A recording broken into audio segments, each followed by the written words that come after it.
Morning વિદ્યાર્થી મિત્રો, ફરી એકવાર ઓનલાઈન લેક્ચરમાં આપનું હું હાર્દિક સ્વાગત કરું છું. ગયા લેક્ચરની અંદર આપણે ખાતર વિશે અભ્યાસ કરતા હતા કે ખાતર કોને કહેવાય. તો આપણે કીધું હતું કે જેની અંદર કાર્બનિક પદાર્થની માત્રા વધારે માત્રામાં હોય તેને ખાતર કહેવાય. એ ખાતરના આપણે પ્રકાર જોયા હતા, સેન્દ્રિય ખાતર અને બીજું હતું રાસાયણિક ખાતર. એટલે કે ફેક્ટરીની અંદર તૈયાર થતું હોય. સેન્દ્રિય ખાતર તો આપણે કીધું હતું કે પશુપાલનના મળ અને વનસ્પતિનો કચરો નું વિઘટન થવાથી જે ખાતર તૈયાર થાય છે એને સેન્દ્રિય ખાતર કીધું હતું. સેન્દ્રિય ખાતરના ફાયદા જોયા હતા. ત્યાર પછી તો કે એ જે સેન્દ્રિય ખાતર છે, સેન્દ્રિય ખાતરના આપણે બે ઘટકોમાંથી તૈયાર થાય છે. એક જોયું હતું વર્મી કમ્પોસ્ટ ખાતર અને એક હતું લીલો પાક, એટલે લીલો જૈવિક પાક, કે લીલી વનસ્પતિને ઉગાડવાની અને ફૂલ આવે પહેલા કટિંગ કરવાનું. આજે બીજો પ્રકાર કે રાસાયણિક ખાતર. કે રાસાયણિક ખાતર કોને કહેવાય? તો રાસાયણિક ખાતર એટલે શું, એનો આપણે અભ્યાસ કરીએ.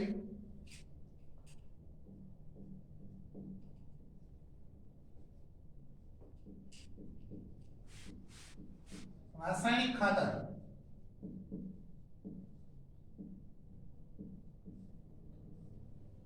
સેન્દ્રિય ખાતર એટલે આપણે કીધું હતું કે ભાઈ મળ અને વનસ્પતિમાંથી આવે. તો રાસાયણિક ખાતર એટલે શું? તો કે જે ખાતર કૃત્રિમ રીતે તૈયાર થતું હોય. કૃત્રિમ રીતે એટલે કે ફેક્ટરીમાં, કારખાનામાં તૈયાર થતું હોય તેને રાસાયણિક ખાતર કહે છે. એટલે કે જે ખાતર કૃત્રિમ રીતે એટલે કે કારખાનામાં તૈયાર થતું હોય એવા ખાતરને કહેવાય રાસાયણિક ખાતર. ત્યાર પછી તો કે રાસાયણિક ખાતરના ફાયદા અને ગેરફાયદા જોશું. સૌપ્રથમ આપણે જોઈએ કે તેના ફાયદાઓ. ફાયદાઓ કયા કયા છે રાસાયણિક ખાતર? પહેલો ફાયદો તો કે રાસાયણિક ખાતરોની અંદર કાર્બનિક જે પદાર્થ છે એ ભરપૂર માત્રામાં હોય છે. જેવા કે કયા કયા? તો કે નાઇટ્રોજન છે, ફોસ્ફરસ છે, સલ્ફર છે. આ બધા કાર્બનિક પદાર્થનું પ્રમાણ કેવું હોય? વધારે હોય. એટલે લખવાનું કે તેમાં કાર્બનિક પદાર્થ અથવા તો તેની અંદર તેમાં નાઇટ્રોજન, ફોસ્ફરસ તથા સલ્ફર જેવા તત્વોનું પ્રમાણ ખૂબ જ વધારે હોય છે.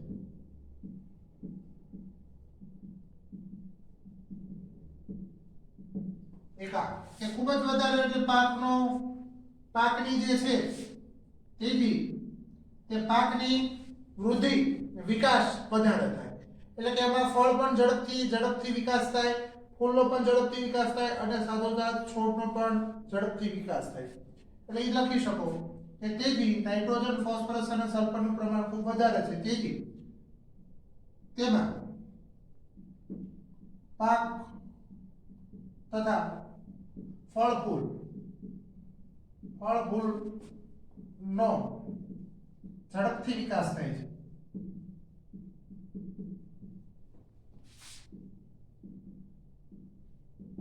બરાબર? પાકોની અંદર ફળ છે, ફૂલ છે અને પોતે આખો છોડ છે એનો વિકાસ કેવો થાય?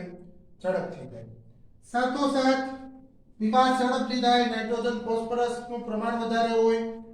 આ બધા ઘટકો છે તમે જમીનની અંદર નાખો એક તો પાકને ઝડપથી અસર થાય. કે વરસાદ વધારે પડ્યો છે તો રાસાયણિક ખાતર તરીકે તમે મોરસિયું ખાતર આવી નાખી દો તો પાકને પાણી ઓછું લાગે. પ્લસ વાવણી સાથોસાથ તમે ડીઓપી છે, પછી સરદારનું ખાતર છે, એ બધા ખાતર તમે જમીનની અંદર નાખો તો આ બધાની અસર છે તાત્કાલિક થાય 15 દિવસમાં. જાણે કુદરતી ખાતર છે, છાણિયું ખાતર છે, એની અસર છે 6 મહિને 12 મહિને અસર થતી હોય. એટલે પાકને પાકને ઝડપી પોષક દ્રવ્યો પૂરા પાડે છે. પાકને છે એ ઝડપી પોષક દ્રવ્યો પૂરા પાડવાનું પણ કાર્ય કોણ કરે છે? તો કે રાસાયણિક ખાતર કરે છે. બરોબર? તો આ બધા છે એના ઉપયોગો છે. ત્યાર પછી તો કે રાસાયણિક ખાતર ના ગેરફાયદા પણ એના છે, નકરા ફાયદા છે એવું નથી.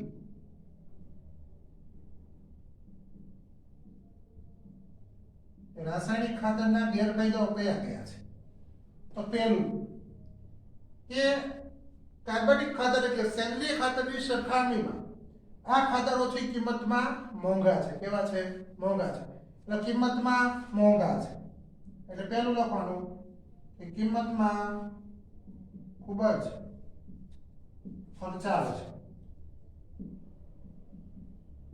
કિંમતમાં કેવા છે? તો કે ખૂબ જ ખર્ચાળ. બીજું કે રાસાયણિક ખાતર છે એ તમે દરેક વખતે વાવો તો જમીનની અંદર જે સૂક્ષ્મ જીવો છે એ અમુક સમયે છે મૃત્યુ પામતા હોય. જેવા કે અળસિયા છે, બીજા સૂક્ષ્મ જીવો છે, એ દરેક સૂક્ષ્મ જીવો છે આ રાસાયણિક ખાતરની અસરના કારણે છે મૃત્યુ પામતા હોય. એટલે કે તમે લખી શકો કે તેના ઉપયોગથી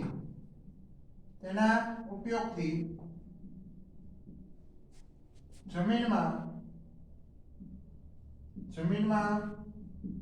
રહેલ સૂક્ષ્મ જીવને નુકસાન થાય છે.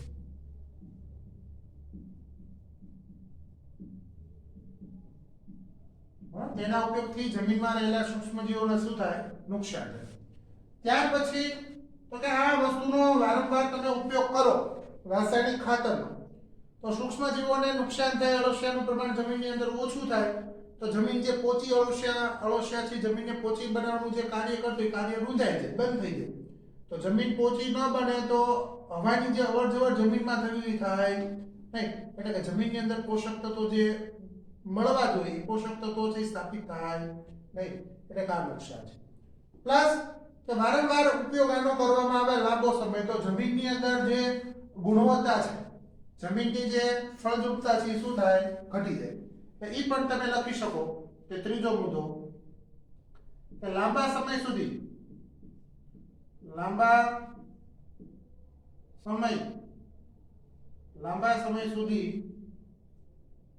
ઉપયોગ કરવાથી જમીનની ફળદ્રુપતામાં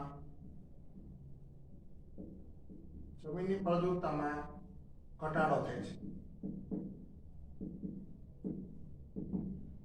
લાંબા સમય સુધી ઉપયોગ કરો એટલે જમીન તમારી બિન ખેતી લાયક થઈ જાય, એમાં પોષક તત્વો હાજર જ ન રહે, ઘટી જાય છે.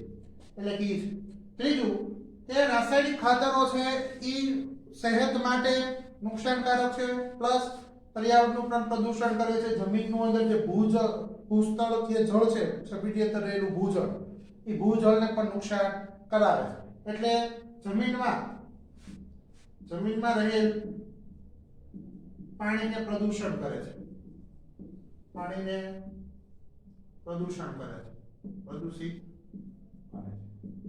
આ બધું ખાતર એમાં ભળે એટલે જમીનનું જે જળ છે એને પણ પ્રદૂષિત કરે છે.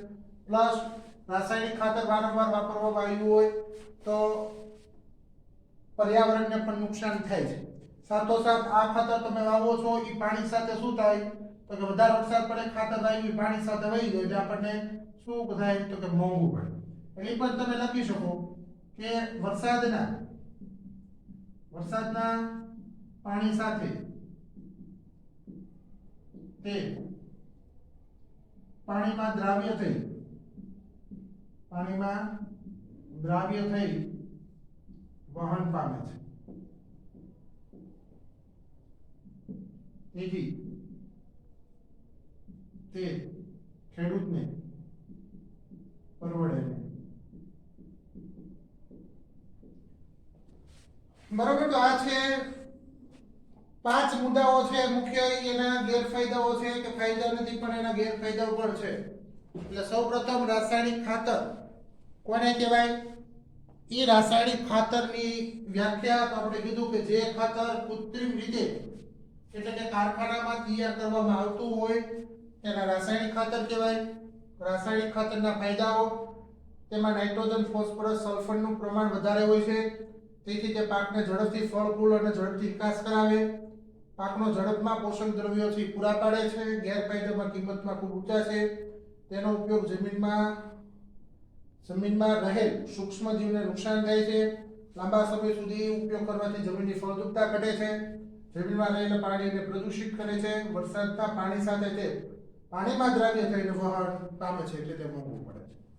તો આ વાત કરીએ આપણે રાસાયણિક ખાતર ફાયદા અને એના ગેરફાયદા. ત્યાર પછી આપણે વાત કરીએ કાર્બનિક ખેતી. હવે ટોપિક કાર્બનિક ખેતી. હવે તો કે કાર્બનિક ખેતી કોને કહેવાય? કાર્બનિક ખેતી તો કે કાર્બનિક ખેતી એટલે રાસાયણિક ખાતર, જંતુનાશક દવાઓ, કીટકનાશકનો ઉપયોગ કર્યા વગર. આ બધી વસ્તુનો ઉપયોગ નહીં. રાસાયણિક દવાનો પણ ઉપયોગ નહીં, કીટકનાશક કોઈ પદાર્થનો પણ છંટકાવ વગર, ખાતરનો ઉપયોગ કર્યા વગર જે ખેતી કરવામાં આવે એ ખેતીને કહેવાય કાર્બનિક ખેતી.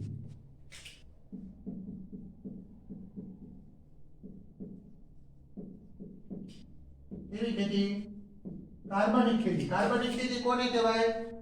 તો કે ખાતર એટલે કે રાસાયણિક ખાતર, દવા,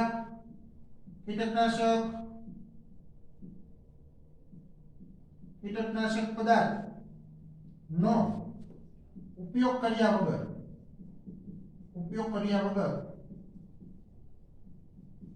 કરવામાં આવતી ખેતી.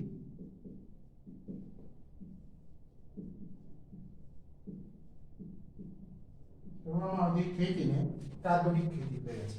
એટલે કોઈ ઝેરી પદાર્થ ઉમેરા વગર જે ખેતી કરવામાં આવતી હોય એને કહેવાય કાર્બનિક ખેતી. એટલે ખાતર નહીં, કોઈ રાસાયણિક દવાઈ નહીં, પછી કોઈ કીટકનાશક, જંતુનાશક દવાનો પણ છંટકાવ વગર જે ખેતી કરવામાં આવે એને કહેવાય કાર્બનિક ખેતી. કાર્બનિક ખેતી છે તો એ કાર્બનિક ખેતી આપણને ખબર છે કે ફળ ફૂલ એમાં સારા એવા આવે, પ્લસ શરીર માટે હાનિકારક ન હોય. તો કાર્બનિક ખેતી આપણે કરવા માટે એક વસ્તુ આપણે કરી શકીએ કે એમાં ભાગ ભજવતા પરિબળ, તો કઠોળ વર્ગની વનસ્પતિ વાવો તો આ કઠોળ વર્ગની વનસ્પતિ છે એ જમીનની અંદર રાઇઝોબિયમ નામના બેક્ટેરિયાનું શું કરે તો કે સ્થાપિત કરે. એટલે તમે કઠોળ વર્ગની વનસ્પતિનું તમે સંવર્ધન છે કરી શકો. સંવર્ધન એટલે કે ઉગાડ. ત્યાર પછી જમીનની અંદર અળસિયાનું સંવર્ધન તમે કરો, અળસિયાનું ઉત્પાદન કરો જમીનની અંદર, જેથી કરીને જમીનને પહોંચી રાખે તો કાર્બનિક ખેતી છે એ તમે કરી શકો. ત્યાર પછી મેં કીધું કે લીલ છે એ લીલ પણ શ્વસનની અંદર ઓક્સિજન લે છે, જેથી જમીનની અંદર ઓક્સિજન સ્થાપિત કરે છે. એટલે લીલનું તમે સંવર્ધન કરો, નાઇટ્રોજન યુક્ત બેક્ટેરિયાનું સંવર્ધન કરો. ત્યાર પછી આપણે કીધું કે અળસિયાનું પણ તમે સંવર્ધન કરો. સંવર્ધન એટલે એનું રક્ષણ કરો. એ રક્ષણ કરો તો થઈ જમીનની અંદર કાર્બનિક પદાર્થની માત્રા યોગ્ય માત્રામાં જળવાઈ રહે. અને યોગ્ય માત્રામાં જળવાઈ રહે તો જમીનની અંદર પોષક તત્વો રહે તો પાકો છે આપણે સારા ઉત્પાદન કરી શકીએ. પછી તો કે જૈવનાશક, કીટકનાશકોનો ઉપયોગ સ્વરૂપમાં લીમડાના પણ અને હળદરનો ખાદ્ય સંગ્રહમાં પણ ઉપયોગ થતો. કીટકનાશકના સ્વરૂપમાં લીમડા મતલબ કે અમુક સૂક્ષ્મ જીવોનો મૃત્યુ થઈ જાય જમીનની અંદર, તો તમે જમીનની અંદર લીમડા તમે કરો. હળદરના ખાદ્ય સંગ્રહનો ઉપયોગ પણ તમે કરી શકો.